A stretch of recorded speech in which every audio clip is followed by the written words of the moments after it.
قدرمنو هیوادوالو السلام علیکم ورحمت الله وبرکاتو.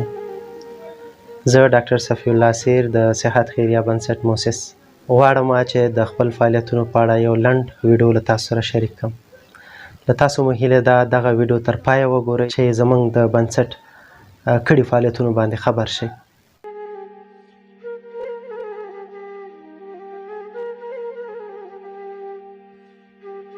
بدبخته ته نه یې، حالات همداسې دي چې په تا راغلي دي او په دې ژړا باندې حساب نه کېږي. چا رالیږلې د هغې سره دې الله ښه وکړي. موږ باندې ډېره سخته ده زویه، دومره سخته چې او بیا هم زه کوشش کوم چې ستا د زوی څه بندوبست وکړم که هغې د خاطر. څومره دي بابا؟ یوه دوه درې څلور پنځه. یا الله ګلې ګلزارې کړي. امین. وبخ یا الله چې زموږ څوک پوښتنه کوي یا الله ته د دوی پوښتنه. امین الهي امین. ولې ژاړې؟ څه خبره ده؟ پلار مې بېګاده ته سخت شوی او موږ ګاونډیانو ته خبر وکړو چې ډاکټر صاحب ته زنګ ووهئ که زما پلار باندې څه چلو شي نو بیا به موږ څوک ساتي. ډاکټر صاحب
مو راکړي دي یا الله د جنت سرداران شي یا الله تو سره ښه وکړي یا الله ته د خپل رحم او کرم خیر څنګه یې مور؟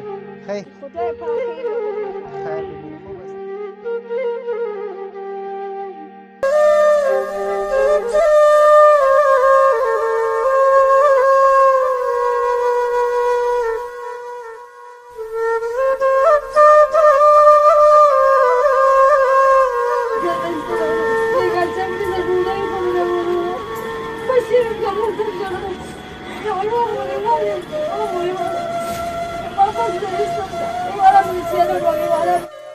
ضرور شته بس دی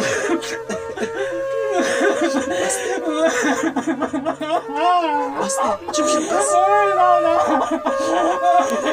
بس نموره مه ګناهګاره وه ځان ته هر شی واخلي هر شی به پرې واخلي هر شی به پرې واخلي ښه او تا ته څوک پیسې درلودې دا هم واخلي دا هم واخلي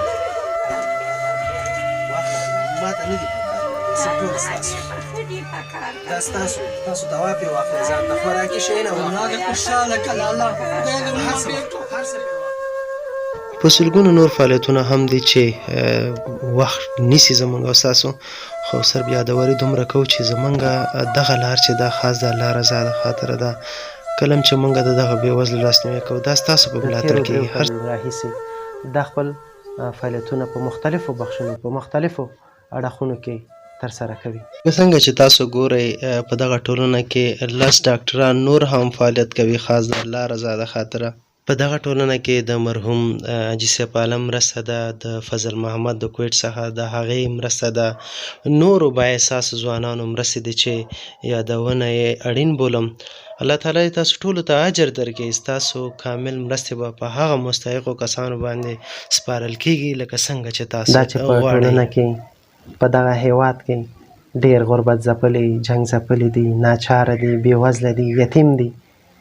د ټولو ځان سره عهد وکړو چې راځئ داسې یو بنسټ جوړ کړو، مرستې به ټول پکې په شراکت ډول کوي. ځینې ډاکټر صاحبان چې هغه خپله دا احساس لري وطني مینه لري، د بېوزلو په درد باندې دردېږي، د هغه هغه ناروغتیا ته چې ګوري او علاج یې څوک نه کوي، د دې علاج لپاره دوی داسې یو احساس لري چې راځي په مشترکانه ډول د دې علاج وکړو. په لومړي قدم کې دغسې ناروغان موږ د ساحو څخه د بانډو څخه لرې لرې ساحو څخه موږ راوړو چې بعضې داسې بااحساسه ګاونډیان وي د هغې چې موږ ته خبر راکوي چې دلته راشه وروره ډاکټر صاحب تاسو دا شمېره په وټساپ کې ورکړې ده یا په موبایل کې ورکړې ده، راشئ موږ دلته یو ناداره ناروغ لیدلی دی تاسو در معرفي کوو د دې علاج وکئ. د هغې د موبایل شمېره موږ ځان سره ثبتوو. د ډېرو مصروفیتونو له امله که 2-3 ورځې لیټ شي خو موږ ځان سره ثبت کړی موږ بیا هغه ساحې ته ځو، هغه ناروغ که چېرته ناروغي عادي وي علاج یې کوو، درمل ورته ورکوو، الله تعالی ورته شفا ورکوي. که چېرته ناروغي زنډنۍ وي موږ هغه ناروغ له هغه ساحې څخه راوړو خپل کلینیک ته، دلته هغه معاینات ورته کوو. چېرته د دې ناروغۍ علاج ډېر زنډنې وي او ډېر سخت وي، جراحي عملیات ته ضرورت لري، یا مطلب دانې وي، یا د هډوکو تکلیف لري، یا جلدي تکلیف وي، یا کومې مرستې چې زموږ له وسه کېږي هغه موږ خپل د بنسټ له لورې بالکل په شخصي بودیجه ورته کوو. بیا داسې ناروغان هم برابرېږي چې هغې ژاړي فریاد کوي، یوازې او یوازې هغې د صرف د روغتیا تمه موږ نه لري چې موږ باید روغ اوسو. که ستاسو همکاري موږ سره کېږي او تاسو خپل هم غواړئ چې یو وطني احساس په زړه کې پیدا کړئ او د دغو بېوزلو علاج وکئ، نو زموږ دغه ویډیوګانې تعقیب کړئ.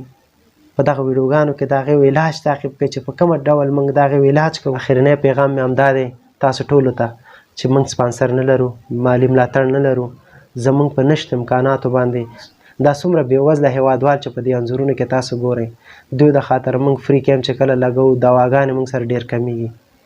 ځینې بااحساسه درملتون والا خپلې دواګانې راوړي خو بیا هم موږ د دواګانو د کمښت سره مخ کېږو. دغه فری کیمپونه چې کوم موږ لګوو د دې هدف دا وي چې په دې کې موږ هغه ناروغ پیدا کړو چې هغې څوک هېڅ علاج نه کوي، هغې عملیات والا ناروغ وي، هغه بیچاره وي او د دغه ناروغۍ له کبله مري، خپل هغه خوږ ژوند له لاسه ورکوي. د دوی د خاطر موږ دا فری کیمپ لګوو چې تاسې ناروغان موږ دوی څخه بیل کړو او د هغې مکمل اساسي علاج وکړو. دغې برخه کې موږ سره تاسو همکار اوسئ. که تاسو خپل مالي ملاتړ نشئ کولی موږ سره د وسایلو کومک وکئ.